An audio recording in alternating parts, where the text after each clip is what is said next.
ಹೇ hi, ನಾನು ಲಾಸ್ಯ. ನಂಗೆ ಕತೆ ಹೇಳೋದು ಅಂದರೆ ತುಂಬ ಇಷ್ಟ. ವೆಲ್ಕಮ್ ಟು ರಹಸ್ಯ with Lasya.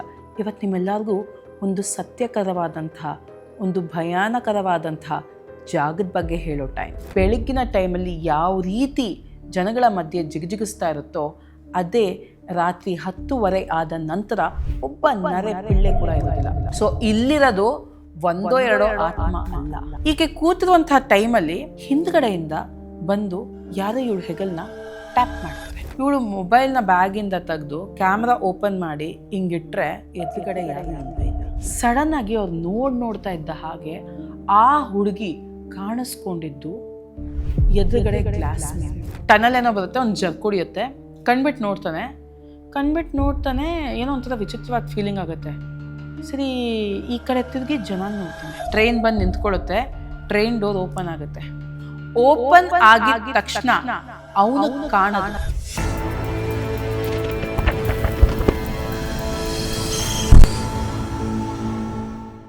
My dear mystic family. ಇವತ್ತು ನಾನು ನಿಮಗೆ ತೋರ್ಸಕ್ಕೆ ಹೋಗ್ತಾ ಇರುವಂಥ ಈ ಒಂದು ಜಾಗ ಯಾವುದೋ ಕಾಡಲ್ಲಿಲ್ಲ, ಯಾವುದೋ ಹಳ್ಳಿನಲ್ಲೂ ಇಲ್ಲ, ಒಂದು ಸಿಟಿ ಮಧ್ಯೆ ಇರುವಂತಹ ಒಂದು ಲಕ್ಷಾಂತರ ಜನ ಸೇರುವಂತಹ ಒಂದು ಜಾಗ. ಎಸ್, ಈ ಒಂದು ಜಾಗ ಇರೋದು ಕೋಲ್ಕತ್ತಾನಲ್ಲಿ. ಕೋಲ್ಕತ್ತಾ ಅನ್ನೋದು ಒಂದು ಸಿಟಿ, ವೆಸ್ಟ್ ಬೆಂಗಾಲ್ನ ಕ್ಯಾಪಿಟಲ್, ರಾಜಧಾನಿ. ಈ ಒಂದು ಕೋಲ್ಕತ್ತಾನಲ್ಲಿ ಹಲವಾರು ಜನ ಇದ್ದಾರೆ. ತುಂಬ ಕ್ರೌಡೆಡ್ ಸಿಟಿ ಇದು ಕೋಲ್ಕತ್ತಾ. ಅದರದೇ ಆದಂಥ ವೈಶಿಷ್ಟ್ಯವಾದಂಥ ಕಲ್ಚರ್ ಆಗಿರ್ಬೋದು, ವಿಭಿನ್ನವಾದಂಥ ಭಾಷೆ, ಅವರ ಒಂದು ಉಡುಪು, ಅವ್ರದ್ದೇ ಆದಂತಹ ತುಂಬ ಅದ್ಧೂರಿಯಾದಂತಹ ಸಂಸ್ಕೃತಿಯನ್ನೇ ಫಾಲೋ ಮಾಡುವಂಥ ಕೋಲ್ಕತ್ತಾ. ಈ ಒಂದು ಕೋಲ್ಕತ್ತಾನಲ್ಲಿ ಲಕ್ಷಾಂತರ ಜನ ಸೇರುವಂಥ ಈ ಒಂದು ಜಾಗ ಇದು ಸಿಕ್ಕಾಪಟ್ಟೆ ಹಾಂಟೆಡ್. ಎಸ್, ಈ ಒಂದು ಜಾಗ ಬೆಳಗ್ಗಿನ ಟೈಮಲ್ಲಿ ಯಾವ ರೀತಿ ಜನಗಳ ಮಧ್ಯೆ ಜಿಗಿಜಿಗಿಸ್ತಾ ಇರುತ್ತೋ ಅದೇ ರಾತ್ರಿ 10:30 ಆದ ನಂತರ ಒಬ್ಬ ನರೆ ಪಿಳ್ಳೆ ಕೂಡ ಇರೋದಿಲ್ಲ. ಆ ಜಾಗದ ಗಾಡ್ಸೆ ಆ ಒಂದು ಜಾಗದ ಒಳಗೆ ಹೋಗಲಿಕ್ಕೆ ಹಿಂದೆ ಮುಂದೆ ನೋಡ್ತಾರೆ. ಇನ್ಫ್ಯಾಕ್ಟ್ ಆ ಜಾಗಕ್ಕೆ ಬಾಗಿಲು ಹಾಕ್ಕೊಂಡು ಬೀಗ ಹಾಕಿ ಆಚೆ ಕಡೆ ಇರ್ತಾರೆ. ಒಳಗಡೆ ಹೋಗುವಂಥ ಧೈರ್ಯ ಯಾರೂ ಸಹ ಮಾಡೋದಿಲ್ಲ. Yes my dear mystic family, ಇದೇ ಇವತ್ತಿನ episode, the most haunted metro station of Kolkata, Rabindra Sarovar metro station. ಈ ಒಂದು ಮೆಟ್ರೋ ಸ್ಟೇಷನ್ ಏನಿದೆ ಕೋಲ್ಕತ್ತಾದ ಹಾರ್ಟ್ ಆಫ್ ದಿ ಸಿಟಿನಲ್ಲೇ ಇರೋದು. ಸಾವಿರಾರು ಜನ ಅವರು ಹೋಗುವಂತಹ ಜಾಗಕ್ಕೆ ಕನೆಕ್ಟ್ ಮಾಡೋದೇ ಮೆಟ್ರೋ. ಇವಾಗ ನಮ್ಮ ಬೆಂಗಳೂರಲ್ಲಿ ಯಾವ ರೀತಿ ಮೆಟ್ರೋ ಕನೆಕ್ಟಿವಿಟಿ ಇದೆ ಅದೇ ರೀತಿ ಈ ಒಂದು ಮೆಟ್ರೋ ಸ್ಟೇಷನ್ ಕೋಲ್ಕತ್ತಾನಲ್ಲಿರೋದು. ಈ ಒಂದು ಮೆಟ್ರೋ ಸ್ಟೇಷನ್ನ ಉದ್ಘಾಟನೆ ಮಾಡಿದ್ದು 1990 ಇಸ್ವಿನಲ್ಲಿ, 1990 to 2000ನಲ್ಲಿ ಈ ಒಂದು ಮೆಟ್ರೋ ಸ್ಟೇಷನ್ ಇನಾಗ್ರೇಟ್ ಆಗುತ್ತೆ. ನಮ್ಮ ಬೆಂಗಳೂರಿಗೆ ಮೆಟ್ರೋ ಬಂದಿದ್ದು 2014-13 ಟೈಪ್ಸಲ್ಲಿ, 2010 ಆದಮೇಲೆ. ಬಟ್ ಕೋಲ್ಕತ್ತಾನಲ್ಲಿ ಆವಾಗಲಿಂದಾನೇ ಮೆಟ್ರೋ ಇದೆ. ಸೊ ಜನ ಯೂಶಲಿ ಮೆಟ್ರೋನಲ್ಲಿ ಜಾಸ್ತಿ ಓಡಾಡ್ತಾರೆ. ಕ್ಯಾಬ್ಗೆ ಜಾಸ್ತಿ ಖರ್ಚು ಮಾಡೋಕ್ಕಾಗದೇ ಇರೋದು, ಪಬ್ಲಿಕ್ ಟ್ರಾನ್ಸ್ಪೋರ್ಟೇಷನ್, ಟ್ರಾಫಿಕ್ ಸಿಕ್ಕಾಪಟ್ಟೆ ಇರೋದ್ರಿಂದ ಮೆಟ್ರೋನ ಯೂಸ್ ಮಾಡೋದು ಸರ್ವೇ ಸಾಮಾನ್ಯ ಕೋಲ್ಕತ್ತಾನಲ್ಲಿ. ಸೊ ಈ ಒಂದು ರವೀಂದ್ರ ಸರೋವರ್ ಮೆಟ್ರೋ ಸ್ಟೇಷನ್ ಏನಿದೆ, ಹತ್ತಿರದಲ್ಲೇ ರವೀಂದ್ರ ಸರೋವರ ಅಂತ ಒಂದು ಕೆರೆ ಇದೆ, ಸರೋವರ ಇದೆ. ಆ ಜಾಗದ ಹೆಸರಿಂದಾನೇ ಈ ಒಂದು ಮೆಟ್ರೋ ಸ್ಟೇಷನ್ಗೆ ಹೆಸರು ಬಂದಿರೋದು. ಇಲ್ಲಿ ಜನ ಬೆಳಿಗ್ಗೆ ಹೊತ್ತು ಸಾವಿರಾರು ಜನ ಏನು ಕಾಣಿಸ್ಕೊತಾರೆ, 10:30 ಆದಮೇಲೆ ಇಲ್ಲಿ ಯಾರೂ ಸಹ ಇರೋದಿಲ್ಲ. ಯಾಕೆ ಅಂದರೆ ಈ ಒಂದು ಸ್ಟೇಷನ್ಗೆ ಮತ್ತೊಂದು ಹೆಸರಿದೆ. ಏನು ಗೊತ್ತಾ? The suicide station of India. Yes, ಕೋಲ್ಕತ್ತಾನಲ್ಲಿ ಓವರಾಲ್ ಸೂಸೈಡ್ಸ್ ಅಥವಾ ಆತ್ಮಹತ್ಯೆ ಅನ್ನೋದು ಏನು ನಡೆಯುತ್ತೆ ಅದರಲ್ಲಿ 70-80%, ಅಂದರೆ 70-80% ಆಫ್ ಸುಸೈಡು ಈ ಒಂದು ಮೆಟ್ರೋ ಸ್ಟೇಷನಲ್ಲಿ ಆಗುತ್ತಂತೆ. ಎಷ್ಟೊಂದು ಜನ ಇದೇ ಮೆಟ್ರೋ ಸ್ಟೇಷನ್ನ ರೈಲ್ ಕಂಬಿಗಳ ಮೇಲೆ ಬಿದ್ದು ಪ್ರಾಣ ಬಿಟ್ಟಿದ್ದಾರೆ. ಆ್ಯಂಡ್ ಈ ಒಂದು ಸ್ಟೇಷನ್ನಲ್ಲಿ ಇರುವಂಥ ಒಂದು ಏನು ಪ್ಯಾರನಾರ್ಮಲ್ ಆ್ಯಕ್ಟಿವಿಟೀಸ್ ಏನು ನಡೆಯುತ್ತೆ ಅದು ಇಲ್ಲೇ ಸತ್ತಂತಹ ಆತ್ಮಗಳು ಅಂತ ಜನರು ನಂಬ್ತಾರೆ. ಸೊ ಇಲ್ಲಿರೋದು ಒಂದೋ ಎರಡೋ ಆತ್ಮ ಅಲ್ಲ, ಎಷ್ಟೋ ನೂರಾರು ಆತ್ಮಗಳಿದೆ ಅನ್ನೋದು ಇಲ್ಲಿರೋರ ನಂಬಿಕೆ. ಆ್ಯಂಡ್ ಅದಕ್ಕೆ ಅನುಗುಣವಾಗಿ, ಅದಕ್ಕೆ ಪ್ರೂಫ್ ಥರ ಹಲವಾರು ಸಂಗತಿಗಳು, ಆ್ಯಕ್ಟಿವಿಟೀಸ್ಲಿ ನಡೆದಿದ್ದಾವೆ. ಅದರಲ್ಲಿ 1-2-3 ಕಥೆಗಳನ್ನ ನಾನು ನಿಮ್ಮ ಮುಂದೆ ಇವತ್ತು ಹೇಳಲಿಕ್ಕೆ ಬರ್ತೀನಿ. First story, the young man. Yes, Divya ಬಂದು ಕೋಲ್ಕತ್ತಾನಲ್ಲಿ ಒಂದು ಕಾಲ್ ಸೆಂಟರ್ನಲ್ಲಿ ಕೆಲಸ ಮಾಡ್ತಾ ಇರ್ತಾಳೆ. ಆಕೆ ಶಿಫ್ಟ್ ಬಂದುಬಿಟ್ಟು 12 to 9 o'clock. ಅವತ್ತೇನಾಗ್ಬಿಡುತ್ತೆ, ಆ ಒಂದು ದಿನ ಆಕೆ ಕೆಲಸ ಒಂದು ಸ್ವಲ್ಪ ಎಕ್ಸ್ಟೆಂಡ್ ಆಗಿ ಮೆಟ್ರೋ ಸ್ಟೇಷನ್ಗೆ ಬರೋದು ಒಂದು ಸ್ವಲ್ಪ ತಡ ಆಗುತ್ತೆ. ಸೊ ಈ ಒಂದು ರವೀಂದ್ರ ಸರೋವರ್ ಸ್ಟೇಷನ್ ಏನಿದೆ ಅಲ್ಲಿ ಲಾಸ್ಟ್ ಟ್ರೈನ್ ಇರೋದು 10:20. 10:20 ಹೋದ್ಮೇಲೆ ಟ್ರೈನು ಇನ್ನು ಬೆಳಿಗ್ಗೆ ಆಗೋ ತನಕ ಇನ್ನು ಯಾವ ಟ್ರೈನು ಇಲ್ಲ, ಅಲ್ಲಿಗೆ ಮೆಟ್ರೋ ಕ್ಲೋಸ್ ಆಗುತ್ತೆ ಕೋಲ್ಕತ್ತಾನಲ್ಲಿ. ಸೊ ಅದೇ ಲಾಸ್ಟ್ ಟ್ರೈನ್. ಅದಾದಮೇಲೆ ಆ ಒಂದು ಮೆಟ್ರೋ ಸ್ಟೇಷನ್ನ ಒಳಗಡೆ ಒಂದು ನರಪಿಳ್ಳೆ ಕೂಡ ಇರೋದಿಲ್ಲ, ಗಾಟ್ಸ್ ಕೂಡ ಇರೋದಿಲ್ಲ. ಸೊ ಈಕೆಗೆ ಏನಾಗ್ಬಿಡುತ್ತೆ, ಲೇಟ್ ಆಗಿಬಿಡುತ್ತೆ. ಆಫೀಸಿಂದ ಹೊರಡೋದೇ 9:45 ಆಗಿಬಿಡುತ್ತೆ. ಮೆಟ್ರೋ ಸ್ಟೇಷನ್ಗೆ ಬರೋ ಅಷ್ಟರಲ್ಲಿ 10:10. ಈಕೆ ಏನು ಮಾಡ್ತಾಳೆ, ಓಕೆ ಇನ್ನು ಮಿಕ್ಕಿರೋದು ಒಂದೇ 10:20 ಸ್ಟೇಷನ್. ಆ ಮೆಟ್ರೋ ಹತ್ತೋದಕ್ಕೂ ಜಾಸ್ತಿ ಜನ ಇರೋದಿಲ್ಲ, 90% ಸ್ಟೇಷನ್ ಖಾಲಿ ಆಗಿಬಿಟ್ಟಿರುತ್ತೆ. ಇವಳ ಜೊತೆ ಈ ಒಂದು ಸ್ಟೇಷನಲ್ಲಿ ಇರೋದೇ ಒಂದು 4-5 ಜನ. ಆ 4-5 ಜನನೂ ಎಲ್ಲಿದ್ದಾರೆ ಗೊತ್ತಾ, ಆ ಒಂದು ಮೂಲೆ ಈ ಒಂದು ಮೂಲೆನಲ್ಲಿ ನಿಂತಿದ್ದಾರೆ. ಈಕೆ ಒಬ್ಬಳೇ ಕೂತ್ಕೊಂಡಿರ್ತಾಳೆ ಆ ಮೆಟ್ರೋ ಸ್ಟೇಷನಲ್ಲಿ. ಈಕೆ ಕೂತಿರುವಂಥ ಟೈಮಲ್ಲಿ ಹಿಂದ್ಗಡೆಯಿಂದ ಬಂದು ಯಾರೋ ಇವಳು ಹೆಗಲನ್ನ ಟ್ಯಾಪ್ ಮಾಡ್ತಾರೆ. ಈಕೆಗೆ ಆಲ್ರೆಡಿ ಇಲ್ಲಿಂದು ಸಿಚುವೇಶನ್ಸ್ ಬಗ್ಗೆ ಗೊತ್ತು. ಅಯ್ಯೋ ಯಾರಪ್ಪ ಇಷ್ಟೊತ್ತಲ್ಲಿ ಬಂದು ಕರೆದಲ್ಲ ಅಂದ್ಬಿಟ್ಟು ಹಿಂದೆ ತಿರುಗಿ ನೋಡ್ತಾಳೆ. ಹಿಂದೆ ತಿರುಗಿ ನೋಡಿದಾಗ ಆಕೆಗೆ ಕಾಣಿಸೋದು ಒಬ್ಬ ಹ್ಯಾಂಡ್ಸಮ್ ಗೈ. ನೋಡೋದಕ್ಕೆ ಎಷ್ಟು ಚೆನ್ನಾಗಿರ್ತಾನೆ ಅಂದರೆ ಹುಡುಗ ಒಬ್ಬ ಮಾಡೆಲ್ ಥರ ಇರ್ತಾನೆ, ಅಷ್ಟು ಸುರದ್ರೂಪಿ ಅವನು. ಆತ ಬಂದು ಈಕೆ ಹತ್ರ, ಹಾಯ್ ನನ್ನ ಹತ್ರ ಫೋನ್ ಇಲ್ಲ, ನಿಮ್ಮ ಮೊಬೈಲಲ್ಲಿ ನಂದೊಂದು ಫೋಟೋ ಹಿಡಿತೀರಾ ಅಂತ ಕೇಳ್ತಾನೆ. ಈಕೆಗೆ ಫುಲ್ಲು ಕನ್ಫ್ಯೂಷನ್ ಆಗಿಬಿಡುತ್ತೆ ದಿವ್ಯಾಗೆ.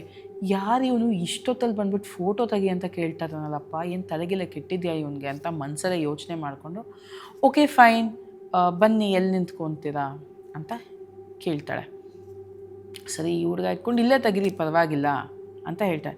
ಇವಳು ಮೊಬೈಲ್ನ ಬ್ಯಾಗಿಂದ ತೆಗೆದು ಕ್ಯಾಮ್ರಾ ಓಪನ್ ಮಾಡಿ ಹಿಂಗಿಟ್ರೆ ಎದುರುಗಡೆ ಯಾರೂ ಇಲ್ಲದೆ. ಇವಳು ಹಿಂಗೆ ನೋಡಿದಾಗ ಆ ಹುಡುಗ ಇದ್ದ. ತಲೆ ತಗ್ಸಿ ಬ್ಯಾಗಿಂದ ಮೊಬೈಲ್ ಓಪನ್ ಮಾಡಿ ಕ್ಯಾಮ್ರಾ ಓಪನ್ ಮಾಡಿದ್ರೆ ಎದುರುಗಡೆ ಯಾರೂ ಇಲ್ಲ. ಆ ಪ್ಲ್ಯಾಟ್ಫಾರ್ಮು ಒಂದು 100 ಮೀಟ್ರ್ ಇರ್ಬೋದು. ಆ ಕಡೆಯಿಂದ ಈ ಕಡೆ ಎಲ್ಲಿಗೆ ಓಡೋಕ್ಕೆ ಸಾಧ್ಯ ಅವನು? ಆ ಕಡೆ ಈ ಕಡೆ ಎಲ್ಲ ಕಡೆ ನೋಡ್ತಾಳೆ, ಕಾಣಿಸ್ತಾ ಇಲ್ಲ.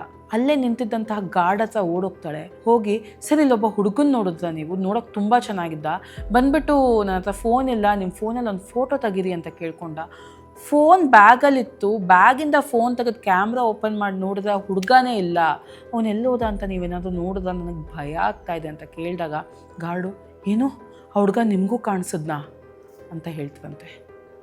ಯಾಕೆ ಏನಾಯಿತು ಸರ್ ಅಂತ ಕೇಳಿದಾಗ, ಅಯ್ಯೋ ಒಂದು 4-5 ವರ್ಷದಿಂದ ಒಬ್ಬ ಹುಡುಗ ದಿನ ಇಲ್ಲಿಂದಾನೇ ಕಾಲೇಜ್ಗೆ ಹೋಗಿ ಬಂದು ಮಾಡೋನು, ನೋಡೋಕೆ ತುಂಬ ಚೆನ್ನಾಗಿದ್ದ, ನೀವು ಹೇಳೋ ರೀತಿಯಲ್ಲೇ ಇದ್ದ. ಆತನಿಗೆ ಮಾಡೆಲ್ ಆಗಬೇಕು ಅನ್ನೋದೇ ಕನಸು, ಅದೇ ಅವನ ಧ್ಯೇಯ. ಅವ್ನು ತುಂಬ ಪ್ಯಾಷನೇಟ್ ಆಗಿದ್ದ ಒಬ್ಬ ಮಾಡೆಲ್ ಆಗಬೇಕು ಅಂತ. ಬಟ್ ಮನೆಯಲ್ಲಿ ಅವನಿಗೆ ತುಂಬ ಪ್ರೆಷರ್ ಇತ್ತು.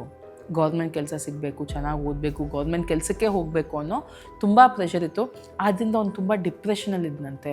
4-5 ತಿಂಗಳಿಂದ ತುಂಬ ಡಿಪ್ರೆಷನಲ್ಲಿದ್ದ. ಅದೇ ಡಿಪ್ರೆಷನಲ್ಲಿ ಬಂದು ಒಂದಿನ ಇಲ್ಲೇ ಮೆಟ್ರೋ ಸ್ಟೇಷನಲ್ಲಿ ಕೂತಿದ್ದ.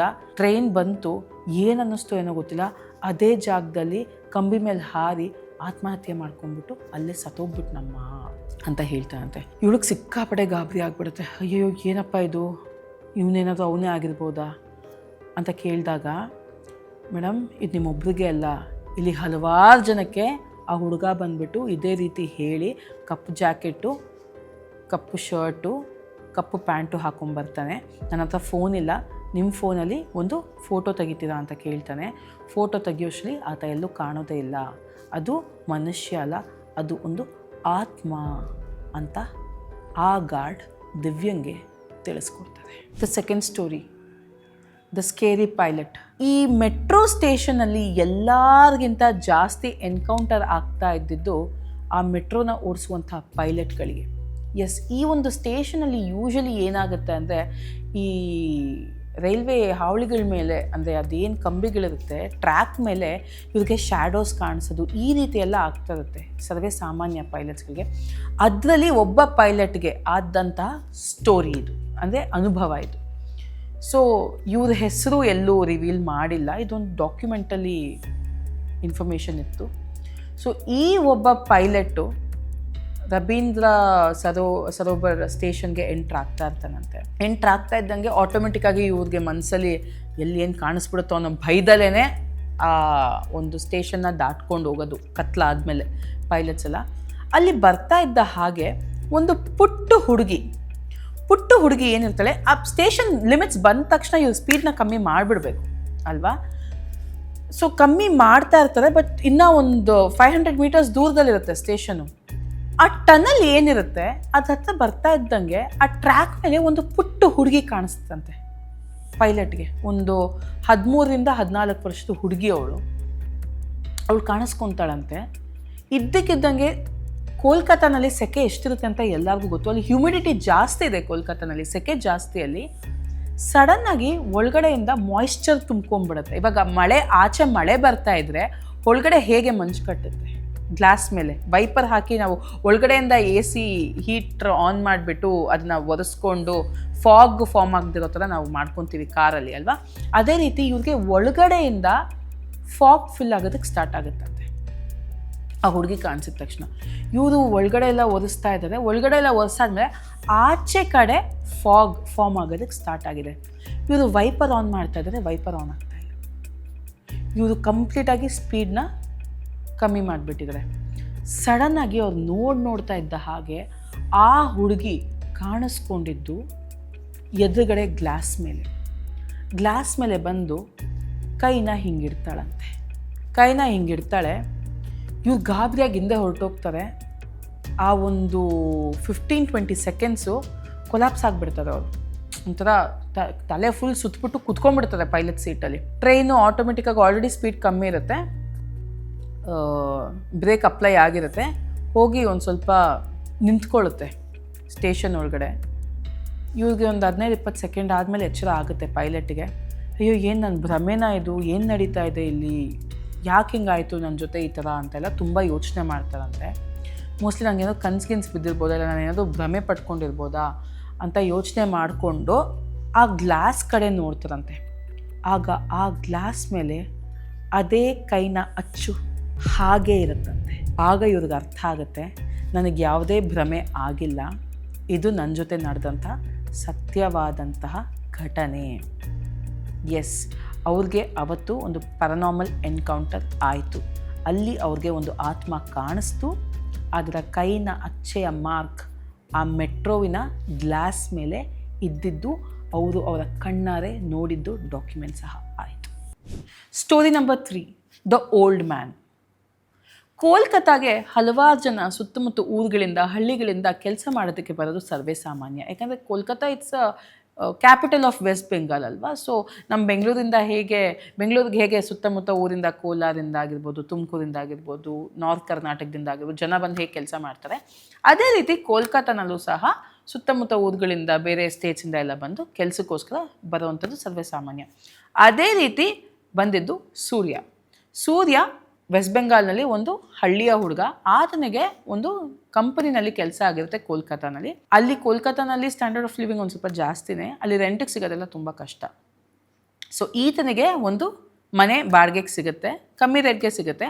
ಆತನಿಗೆ ಇದ್ದಂತಹ ಸಂಬಳದಲ್ಲಿ ಅವನಿಗೆ ಕರೆಕ್ಟಾಗಿರುತ್ತೆ. ಸೊ ಅವನು ಯೂಶ್ವಲಿ ಏನು ಮಾಡ್ತಾ ಇರ್ತಾನೆ, ಆಫೀಸ್ಗೆ ಬಸ್ಸಲ್ಲಿ ಹೋಗೋದು ಈ ರೀತಿ ಮಾಡ್ತಾ ಇರ್ತಾನೆ. ತುಂಬ ಸ್ಟ್ರೈನ್ ಆಗಿಬಿಡ್ತಾ ಇರ್ತಾನೆ. ಸೊ ಅವನದೇ ಆಫೀಸಲ್ಲಿ ಇನ್ನೊಬ್ಬ ಇರ್ತಾನೆ, ಪ್ರದೀಪ್ ಅಂತ. ಆತ ಇಟ್ಕೊಂಡು, ಹೇಯ್ ನೀನು ನಮ್ಮ ಮನೆ ಹತ್ರ, ನೀನು ಬರೋ ಜಾಗದಿಂದ ಬರೋ ಕಡೆನೂ ಮೆಟ್ರೋ ಇದೆ, ನಮ್ಮ ಆಫೀಸ್ ಹತ್ರನೂ ಮೆಟ್ರೋ ಇದೆ, ನಾನು ನಿಮ್ಮ ಮನೆ ಹತ್ರದಿಂದನೇ ಬರೋದು, ನಿನಗಿಂತ ಒಂದು ಸ್ಟೇಷನ್ ಆದಮೇಲೆ ನಾನು ಬರೋದು, ನೀನು ಯಾಕೆ ಮೆಟ್ರೋನಲ್ಲಿ ಬರಬಾರ್ದು ದಿನ ನನ್ನ ಜೊತೆ ಅಂತ ಹೇಳ್ತಾರೆ. ಹೌದಾ ಸರಿ, ಮತ್ತು ದುಡ್ಡೆಲ್ಲ ಹೇಗೆ ಅಲ್ಲಿ ಅಂದರೆ, ಅಯ್ಯೋ ನೀನು ಬಸ್ಸಿಗೆ ಬರೋದಕ್ಕಿಂತ ಎಷ್ಟೋ ವಾಸಿ, ಆರಾಮಾಗಿ ಬಂದ್ಬಿಟ್ಬೋದು, ನಿನಗೆ ಬರೋದು ಗೊತ್ತಾಗೋದಿಲ್ಲ, ನಿಂಗೆ ಟ್ರಾಫಿಕ್ಕು ಸಹ ಸಿಗೋದಿಲ್ಲ, ಕೆಲವೊಂದ್ಸಲಿ ಬಂದು ನಿನ್ನ ಬಾಸ್ ಕೈಯಲ್ಲಿ ಬೈಸ್ಕೊತೀಯಲ್ಲ ಅದು ಸಹ ಆಗೋದಿಲ್ಲ ಅಂತೆಲ್ಲ ಹೇಳ್ತಾನೆ ಪ್ರದೀಪು. ಸರಿ ಆಯಿತು, ಇವತ್ತು ಹೋಗಬೇಕಾದ್ರೆ ಇಬ್ಬರು ಒಟ್ಟಿಗೆ ಹೋಗೋಣ, ನೀನು ನಂಗೆ ತೋರಿಸ್ಕೊಡು ಆ ಸ್ಟೇಷನ್ ಹೆಂಗೆ ಏನು ಅಂತ ಹೇಳ್ತಾರೆ. ಸರಿ ಮೆಟ್ರೋಲ್ಲಿ ಹೋಗಬೇಕಾದ್ರೆ ಆಗ ಪ್ರದೀಪು ಸೂರ್ಯಂಗೆ ಹೇಳ್ತಾರೆ ಈ ಮೆಟ್ರೋ ಸ್ಟೇಷನ್ ಬಗ್ಗೆ. ನೋಡು, ನೀನು ಇಳಿಯುವಂಥ ಸ್ಟೇಷನ್ನು ಸಿಕ್ಕಾಪಟ್ಟೆ ಸ್ವಲ್ಪ ಭಯ ಇರುವಂಥ ಸ್ಟೇಷನ್, ಅದು ರವೀಂದ್ರ ಸರೋವರ್ ಮೆಟ್ರೋ ಸ್ಟೇಷನ್ ಅಂತ. ಅಲ್ಲಿ ತುಂಬ ದೆವ್ಗಳಿದೆ ಅಂತೆಲ್ಲ ಮಾತಾಡ್ಕೊತಾರೆ. ನೀನು ಏನೇ ಆಗಲಿ ನೈಟ್ 10 ಗಂಟೆ ಆದಮೇಲೆ ಆ ಕಡೆ ಹೋಗಬೇಡಪ್ಪ ಬೇಡ, ಆ ಕಡೆ ಹೋಗೋದು ಬೇಡ, ಅಷ್ಟರೊಳಗಡೆ ಮನೆ ಸೇರ್ಕೊಂಬಿಟ್ಟು ನೀನು ಅಂತೆಲ್ಲ ಹೇಳ್ತಾರಂತೆ. ಇಲ್ಲ ಇಲ್ಲ, ನಾನು ಯಾಕೆ ಅಷ್ಟೊತ್ತಲ್ಲಿ ಹೋಗಲಿ, ನಾನು ಅಷ್ಟು ಲೇಟು ಮಾಡ್ಕೊಳ್ಳೋದಿಲ್ಲ, ನನ್ನ ಮಾರ್ನಿಂಗ್ ಶಿಫ್ಟ್ ಅಲ್ಲ ಅಂದ್ಬಿಟ್ಟು ಸ್ಟಾರ್ಟ್ ಮಾಡ್ತಾನೆ. ದಿನ ಮೆಟ್ರೋನಲ್ಲೇ ಹೋಗೋದು ಬರೋದು ಎಲ್ಲ ಇಬ್ಬರು ಒಟ್ಟಿಗೆ ಮಾಡ್ತಾ ಇರ್ತಾರೆ. ಒಂದು ದಿನ ಪ್ರದೀಪ್ಗೆ ಪ್ರಮೋಷನ್ ಆಗುತ್ತೆ. ಆತ ಒಂದು ಪಾರ್ಟಿ ಕೊಡ್ತಾನೆ. ಪಾರ್ಟಿ ಕೊಟ್ಬಿಟ್ಟು ಪಾರ್ಟಿಯೆಲ್ಲ ಫಸ್ಟ್ ಟೈಮ್ ಯಾರು ಈತ ಸೂರ್ಯ ಕುಡ್ದಿರ್ತಾನೆ. ಅಂದರೆ ಜಾಸ್ತಿ ಏನು ಕುಡ್ದಿರೋ, ಫಸ್ಟ್ ಟೈಮ್ ಕುಡ್ದಿರೋದ್ರಿಂದ ಸ್ವಲ್ಪ ಲಿಮಿಟಲ್ಲೇ ಕುಡ್ದಿರ್ತಾನೆ. ಪಾರ್ಟಿಯೆಲ್ಲ ಮುಗಿಸೋಷ್ಟರಲ್ಲಿ 9:15 ಆಗಿಬಿಟ್ಟಿರುತ್ತೆ. 9:30, 9:45. ಸರಿ, ಅಯ್ಯಯ್ಯೋ ಏನಪ್ಪ ಮಾಡೋದು. ಆ್ಯಂಡ್ ಈ ವಿಷಯ ಸೂರ್ಯಗೆ ಈ ವಿಷಯದಲ್ಲೆಲ್ಲ ತುಂಬ ನಂಬಿಕೆ ಜಾಸ್ತಿ, ಈ ದೆವ್ವ ಭೂತ. ಯಾಕಂದರೆ ಆತ ದೇವ್ರನ್ನ ತುಂಬ ನಂಬ್ತಾ ಇರ್ತಾನೆ. And he believes in the philosophy, ಒಳ್ಳೇದಿದೆ ಅಂದಮೇಲೆ ಕೆಟ್ಟದ್ದು ಇದೆ, ದೇವ್ರಿದೆ ಅಂದಮೇಲೆ ದೆವ್ವನೂ ಇದೆ ಅನ್ನೋ ಒಂದು ಕಾನ್ಸೆಪ್ಟನ್ನ ಆತ ಒಪ್ಪಿರ್ತಾನೆ, ನಂಬ್ತಾ ಇರ್ತಾನೆ. ಸೊ ಆದ್ದರಿಂದ ಈತ ಏನು ಮಾಡ್ತಾನೆ, ಅಯ್ಯೋ 10 ಗಂಟೆ ಆಗೋಷ್ಟರಲ್ಲಿ 10 ಗಂಟೆಗೆ ಒಂದು ಟ್ರೈನ್ ಇರುತ್ತೆ, ಅದು ಬಿಟ್ಟರೆ 10:20ಗೆ ಒಂದು ಟ್ರೈನು, ಏನಾದರೂ ಮಾಡಿ 10 ಗಂಟೆ ಟ್ರೈನಿಗೆ ಹೋಗ್ಬಿಡ್ಬೇಕು ನಾನು ಅಂದ್ಕೊಂಡು ಓಡಿ ಬರ್ತಾನೆ. ಅವ್ನು ಬರೋದಕ್ಕೂ ಮೆಟ್ರೋ ಪಾಸ್ ಆಗಿಬಿಡತ್ತೆ. ಇವಾಗ ಅಲ್ಲಿ ತನಕ ಬಂದುಬಿಟ್ಟಿದ್ದಾನೆ, ಏನು ಮಾಡೋದು, 10:20ಕ್ಕೆ ಬರೋ ಟ್ರೈನ್ಗೆ ಕಾಯಬೇಕು ಅವನು. ಸರಿ, ಹೆದ್ರುಕೊಂಡೇ ಕುತ್ಕೊತಾನೆ ಪಾಪ. ಏನಪ್ಪ ಮಾಡೋದು, ಅಯ್ಯೋ ದೇವರೇ ಅಂದ್ಕೊಂಡು ಕುತ್ಕೊಂಡಿರ್ತಾನೆ. ಸರಿ, ಇನ್ನು 20 ನಿಮಿಷ ಇದೆಯಲ್ಲ ಅಂದ್ಬಿಟ್ಟು ಸುಮ್ಮನೆ ಹಾಗೆ ಕಣ್ಣು ಮುಚ್ತಾನೆ, ಹಂಗೆ ನಿದ್ರೆಗೆ ಜಾರ್ಬಿಡ್ತಾನೆ. ಕಣ್ಬಿಟ್ಟು ನೋಡ್ತಾನೆ, ಫುಲ್ ಕತ್ಲೆ, ಯಾರು ಸುತ್ತಮುತ್ತ ನರ ಪಿಳ್ಳೆ ಇಲ್ಲ, ಒಂದು ನಾಯಿ ಸಹ ಇಲ್ಲ ಅಲ್ಲಿ. ಅಯ್ಯಯ್ಯೋ ಏನಿದು ಅಂದ್ಕೊಂಡು ಅಲ್ಲಿದ್ದಿದ್ದು ದೊಡ್ಡ ಗಡಿಯಾರನ ನೋಡ್ತಾನೆ, ಸ್ಟೇಷನ್ ಇದ್ದಿದ್ದು ಗಡಿಯಾರನ. ಗಂಟೆ 12:15 ಆಗಿರುತ್ತೆ. ಈತ ಏನಾಗಿದೆ, ಚೆನ್ನಾಗಿ ನಿದ್ದೆ ಮಾಡಿಬಿಟ್ಟಿದ್ದಾನೆ. ಟ್ರೈನ್ ಬಂದು ಹೋಗ್ಬಿಟ್ಟಿದೆ, ಮೆಟ್ರೋ ಕ್ಲೋಸ್ ಆಗಿಬಿಟ್ಟಿದೆ ಇಡೀ ಸ್ಟೇಷನ್ನು. ಅಯ್ಯೋ ಏನಪ್ಪ ಇದು ಅಂದ್ಕೊಂಡು ಏನು ಮಾಡೋದು ಇವಾಗ ಅಂದ್ಕೊಂಡು ಸುಮ್ಮನೆ ನಿಂತಿರ್ತಾನೆ. ವಾಪಸ್ ಹೋಗಿ ಟ್ರೈ ಮಾಡ್ತಾನೆ. ಅವನ ಪಕ್ಕ ಯಾರೋ ಬಂದು ನಿಂತಂಗಾಗುತ್ತೆ. ಇವನಿಗೆ ಸಿಕ್ಕಾಬಡೆ ಭಯ ಆಗಿಬಿಡುತ್ತೆ. ಎಷ್ಟು ಭಯ ಆಗುತ್ತೆ ಅಂದರೆ ಅವನಿಗೆ ತಡ್ಕೊಳಕ್ಕಾಗ್ತಾಯಿಲ್ಲ, ಅಷ್ಟು ಭಯ ಆಗೋದಕ್ಕೆ ಸ್ಟಾರ್ಟ್ ಆಗುತ್ತೆ ಅವನಿಗೆ.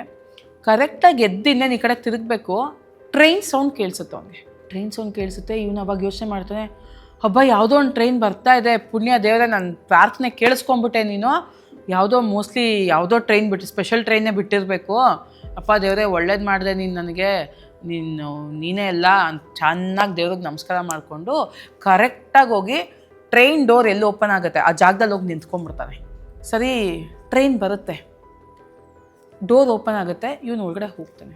ಒಳಗಡೆ ಹೋಗಿದ ತಕ್ಷಣ ಅವನಿಗೆ ಕಾಣಿಸೋದು ಟ್ರೈನ್ ಒಳಗಡೆ 100 ಜನ ಇರ್ತಾರೆ.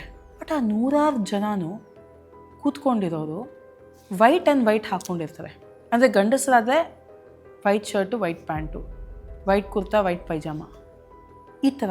ಹೆಂಗಸರಾದರೆ ವೈಟ್ ಸೀರೆ, ವೈಟ್ ಚೂಡಿದಾರು, ಎಲ್ಲರೂ ವೈಟ್ ಆ್ಯಂಡ್ ವೈಟು. ಇವನಿಗೆ ತುಂಬ ವಿಚಿತ್ರ ಅನಿಸ್ಬಿಡುತ್ತೆ. ಆಮೇಲೆ ಇವನೇನು ಅನ್ಕೊತಾನೆ, ಓಕೆ ಇದು ಸ್ಪೆಷಲ್ ಟ್ರೈನೇ ಇರಬೇಕು, ಇವರೆಲ್ಲ ಎಲ್ಲಿಗೋ ಹೋಗ್ಬಿಟ್ಟು ಬರ್ತಾ ಇದ್ದಾರೆ, ಅದಕ್ಕೆ ಎಲ್ಲ ಈ ಥರ ವೈಟ್ ಆ್ಯಂಡ್ ವೈಟಲ್ಲಿದ್ದಾರೆ, ಹೋಗ್ಲಿ ಬಿಡು ಅಂದ್ಬಿಟ್ಟು ಇವನಿಗೆ ಒಂದು ಕಾರ್ನರಲ್ಲಿ ಒಂದು ಸೀಟ್ ಸಿಕ್ಬಿಡುತ್ತೆ. ಸೈಲೆಂಟಾಗಿ ಹೋಗಿ ಕೂತ್ಕೊಂಡ್ಬಿಡ್ತಾನೆ. ಇವ್ರು ಆ ಕಡೆ ನೋಡೋದು ಇಲ್ಲ ಯಾರನ್ನೂ, ಯಾಕಂದರೆ ಅವ್ನು ನೋಡೋಕ್ಕೆ ಭಯ ಆಗ್ತದೆ. ಮೊದಲೇ ಹೆದರ್ಕೊಂಡು ಸಾಯ್ತಾ ಇದ್ದಾನೆ ಇವನು. ಹೋಗ್ಬಿಟ್ಟು ಒಂದು ಕಾರ್ನಲ್ಲಿ ಕೂತ್ಕೊಂಡು ಹಾಗೇ ತಲೆನ ಅಲ್ಲಿ ಏನಿರುತ್ತೆ ಗೋಡೆಗೆ ಅದಕ್ಕೆ ವಾಲಿಸ್ಕೊಂಡು ಕಣ್ಣು ಮುಚ್ಚಿಬಿಡ್ತಾನೆ. ಒಂದು ಟನಲ್ ಏನೋ ಬರುತ್ತೆ, ಒಂದು ಜರ್ಕ್ ಹೊಡಿಯುತ್ತೆ. ಕಣ್ಬಿಟ್ಟು ನೋಡ್ತಾನೆ, ಏನೋ ಒಂಥರ ವಿಚಿತ್ರವಾದ ಫೀಲಿಂಗ್ ಆಗುತ್ತೆ. ಸರಿ, ಈ ಕಡೆ ತಿರುಗಿ ಜನ ನೋಡ್ತಾನೆ. ಅಷ್ಟೊತ್ತು ಏನು ಸೀಟ್ಗಳ ಮೇಲೆ ವೈಟ್ ಆ್ಯಂಡ್ ವೈಟ್ ಹಾಕೊಂಡು ಕೂತಿರ್ತಾರಲ್ಲ 100 ಜನ, ಎಲ್ಲ ಕೆಳಗಡೆ ಬಿದ್ದೋಗ್ಬಿಟ್ಟಿರ್ತಾರೆ, ಆ್ಯಂಡ್ ಎಲ್ಲರೂ ಸತ್ತೋಗ್ಬಿಟ್ಟಿರ್ತಾರೆ. ಇವನಿಗೆ ಯಪ್ಪ ದೇವರೇ ಏನಿದು ಅಂದ್ಕೊಂಡು ಸಿಕ್ಕಾಪಟ್ಟೆ ಹೆದರ್ಕೊಂಡ್ಬಿಡ್ತಾನೆ. ಎಲ್ಲ ಸತ್ತೋಗ್ಬಿಟ್ಟಿದ್ದಾರೆ ಅಲ್ಲಿರೋ ಜನಗಳೆಲ್ಲ. ಅಯ್ಯೋ ಸ್ವಾಮಿ ಏನಪ್ಪ ಇದು ಏನಾಯಿತು ಅಂದ್ಕೊಂಡು ಇನ್ನೊಂದು ಸ್ಟೇಷನ್ ಬರುತ್ತೆ, ಟಕ್ಕಂತ ಆಚೆ ಎಗೆದ್ಬಿಡ್ತಾನೆ. ಡೋರ್ ಓಪನ್ ಆಗ್ತಾ ಇದ್ದಂಗೆ ಆಚೆ ಕಡೆ ಎಗೆದ್ಬಿಡ್ತಾನೆ. ಎಗೆದ್ಬಿಟ್ಟು ಇವನೇನು ಮಾಡ್ತಾನೆ, ಓಡೋದಕ್ಕೆ ಸ್ಟಾರ್ಟ್ ಮಾಡ್ತಾನೆ. ಪ್ಲ್ಯಾಟ್ಫಾರ್ಮ್ ಮೇಲೆ ಓಡ್ತಾ ಇದ್ದಾನೆ. ಎದುರುಗಡೆಯಿಂದ ಒಬ್ಬ ವಯಸ್ಸಾಗಿರೋ ವ್ಯಕ್ತಿ, ಅವನ ಕೈಯಲ್ಲಿ ಒಂದು ಕೋಲಿರುತ್ತೆ, ಕೋಲ್ ತಗೊಂಡು ತಲೆಗೆ ರಪ್ ಅಂತ ಬೀಸ್ತಾನೆ. ಇವನಲ್ಲೇ ಬಿದೋಗಿ ಹಿಂಗೆ ಜರ್ಕೊಡಿತಾನೆ. ಜರ್ಕೊಡೋದು ಕಣ್ಬಿಟ್ಟು ನೋಡಿದ್ರೆ ಆತ ರವೀಂದ್ರ ಸರೋವರ್ ಸ್ಟೇಷನಲ್ಲೇ ಕೂತಿದ್ದಾನೆ. ಅವನು ಎಲ್ಲಿ ಕೂತಿದ್ನೋ ಅಲ್ಲೇ ಕೂತಿದ್ದಾನೆ. ಗಡಿಯಾರದ ಕಡೆ ನೋಡ್ತಾನೆ, ಗಂಟೆ 10:15. ಸೊ ಇಷ್ಟೊತ್ತು ಅವ್ನು ಕಂಡಿದ್ದು ಕನಸು. ಆತನಿಗೆ ಒಂದು ಕನಸು ಬಿದ್ದಿರುತ್ತೆ, ಈ ಥರ ಎಲ್ಲ ಆಗೋ ಥರ. ಇವನು ದೇವ್ರ ಹತ್ರ ಎಲ್ಲ, ಅಯ್ಯೋ ದೇವ್ರೆ ಯಾಕಿಂತ ಕನಸು ಬಿದ್ದುಬಿಡ್ತು ನನಗೆ, ಏನು ನಡೀತಾ ಇದೆ ಇಲ್ಲಿ, ನನಗೆ ಯಾಕೆ ಈ ಥರ ಬಿತ್ತು, 15 ನಿಮಿಷದಲ್ಲಿ ನನಗೆ ಇಷ್ಟೊಂದೆಲ್ಲ ಕನಸು ಬಿದ್ದುಬಿಟ್ಟಿದ್ಯಾ, ನನಗೆ ಇಷ್ಟೊಂದೆಲ್ಲ ಆಗಿಬಿಟ್ಟಿದ್ಯಾ ಅಂದ್ಕೊಂಡು ಅವ್ನಿಗೆ ಸಿಕ್ಕಾಬಟ್ಟೆ ತಲೆ ಬೇರೆ ನೋಯ್ತಾ ಇರುತ್ತೆ, ತುಂಬ ತಲೆ ನೋಯ್ತಾ ಇರುತ್ತೆ. ಸರಿ ಏನು ಮಾಡ್ತಾನೆ, ಕರೆಕ್ಟಾಗಿ 10:20 ಆಗುತ್ತೆ. ಇಡೀ ಸ್ಟೇಷನಲ್ಲಿ 2-3 ಜನ ಅಷ್ಟೇ ಇರೋದು. ಸರಿ ಟ್ರೈನ್ ಬಂದು ನಿಂತ್ಕೊಳ್ಳುತ್ತೆ, ಟ್ರೈನ್ ಡೋರ್ ಓಪನ್ ಆಗುತ್ತೆ. ಓಪನ್ ಆಗಿದ ತಕ್ಷಣ ಅವನಿಗೆ ಕಾಣೋದು ಒಬ್ಬ ವಯಸ್ಸಾಗಿರೋ ಮುದುಕ. ಅದೇ ಮುದುಕ ಕಪ್ಪು ಬಟ್ಟೆ ಹಾಕ್ಕೊಂಡಿರ್ತಾನೆ, ಕೈಯಲ್ಲಿ ಕೋಲಿಟ್ಕೊಂಡಿರ್ತಾನೆ. ಕನಸಿನಲ್ಲಿ ಯಾವ ಒಬ್ಬ ಮುದುಕನನ್ನು ಸೂರ್ಯ ನೋಡಿರ್ತಾನೋ ಅದೇ ಮುದುಕ ನಿಜವಾಗ್ಲೂ ಅವನ ಮುಂದೆ ಮೆಟ್ರೋ ಓಪನ್ ಆಗಿದ ತಕ್ಷಣ ಡೋರ್ ಹಿಂದ್ಗಡೆ ಇರ್ತಾರೆ. ಸೂರ್ಯ ಆ ಮೆಟ್ರೋ ಒಳಗಡೆ ಕಾಲಿಡುವಂಥ ಧೈರ್ಯ ಮಾಡೋದೇ ಇಲ್ಲ. ಎದ್ನೋ ಬಿದ್ನೋ ಅಂತ ಓಡಿ ಆಚೆ ಬಂದುಬಿಡ್ತಾನೆ. ಆಚೆ ಬಂದು ಹೋಯ್ತು ದುಡ್ಡು ಅಂದ್ಕೊಂಡು ಆತ ಕ್ಯಾಬ್ ಮಾಡಿಕೊಂಡು ಹೊರಟು ಬಿಡ್ತಾನೆ. ಆತ ಮನೆಗೆ ಹೋಗಿ ಮುಖ ತೊಳ್ಕೊಂಡು ನೋಡ್ಕೊಬೇಕಾದ್ರೆ ಅವನಿಗಿಲ್ಲಿ ಗಾಯ ಆಗಿರುತ್ತೆ. ಯಾವ ಬೆತ್ತದಿಂದ ಅಲ್ಲ, ಯಾವ ಕೋಲಿಂದ ಆ ಮುದುಕ ಈತನಿಗೆ ಹೊಡೆದಿರ್ತಾನೆ ಅದು ಆ್ಯಕ್ಚುಲಿ ಅವನಿಗೆ ಪೆಟ್ಟು ಬಿದ್ದಿರುತ್ತೆ. ಅವನಿಗೆ ಇವತ್ತಿಗೂ ನಿಜ ಯಾವುದು ಕನಸು ಯಾವುದು ಅಂತ ಹೇಳೋಕ್ಕೆ ಆಗಿಲ್ಲ. ವೆಲ್ ಮೈ ಡಿಯರ್ ಮಿಸ್ಟಿಕ್ ಫ್ಯಾಮಿಲಿ, ಇದಾಗಿತ್ತು ಇವತ್ತಿನ episode, the most haunted metro stations of Kolkata, Rabindra Sarovar metro station. Well ಈ ಮೆಟ್ರೋ ಸ್ಟೇಷನಲ್ಲಿ ಹಲವಾರು ಇನ್ಸಿಡೆಂಟ್ಸ್ ಇದೆ ಆ್ಯಂಡ್ ತುಂಬ ರಿಪೋರ್ಟ್ ಆಗಿದೆ, ಡಾಕ್ಯುಮೆಂಟ್ಸ್ ಸಹ ಆಗಿದೆ. ಆ್ಯಂಡ್ ನಾನು ಈ 3 ಸ್ಟೋರೀಸ್ನ ಏನು ಹೇಳಿದೆ ಅದರಲ್ಲಿ ಬೆಸ್ಟ್ ಆಫ್ 3 ಅಂತ ತಗೊಂಡು ಹೇಳಿದ್ದು. ಜನ ಇವತ್ತಿಗೂ ಲಾಸ್ಟ್ ಮೆಟ್ರೋನ ಹತ್ತೋದು ತುಂಬ ಕಮ್ಮಿ. ಆ ಸ್ಟೇಷನಿಂದ ಏನೋ ಅನಿವಾರ್ಯ ಕಾರಣಗಳಿಂದ ಹತ್ತುತ್ತಾರೆ ಹೊರತು ಅದಾದಮೇಲೆ ಆ ಮೆಟ್ರೋ ಹೋದ್ಮೇಲೆ, ಆ ಟ್ರೈನ್ ಹೋದ್ಮೇಲೆ 10:15 ಮೇಲೆ ಅಲ್ಲಿ ಇನ್ನೇನು ಇಲ್ಲ. ಅಲ್ಲಿರೋ ಗಾರ್ಡ್ಸ್ ಕೂಡ ಅಲ್ಲಿರೋದಕ್ಕೆ ಹೆದರ್ಕೊತಾರೆ. ಆ್ಯಂಡ್ ಅಲ್ಲಿ ವಿಚಿತ್ರವಾದಂಥ ಸೌಂಡು, ಶ್ಯಾಡೋಸ್ ಮತ್ತು ಅಳುವಂತಹ ಕೂಗುಗಳು ಬರ್ತಾನೆ ಇರುತ್ತಂತೆ. ಇವ್ರು ಯಾರೂ ಒಳಗಡೆ ಹೋಗೋದಿಲ್ಲ. ಮೆಟ್ರೋ ಸ್ಟೇಷನ್ಗೆ ಬಾಗಿಲು ಹಾಕ್ಕೊಂಡು ಬೀಗ ಹಾಕಿ ಆಚೆ ಕಡೆ ಗಾರ್ಡ್ಸ್ ಇರ್ತಾರೆ. ಒಳಗಡೆ ಹೋಗುವಂಥ ಧೈರ್ಯ ಯಾರೋ ಮಾಡೋದಿಲ್ಲ.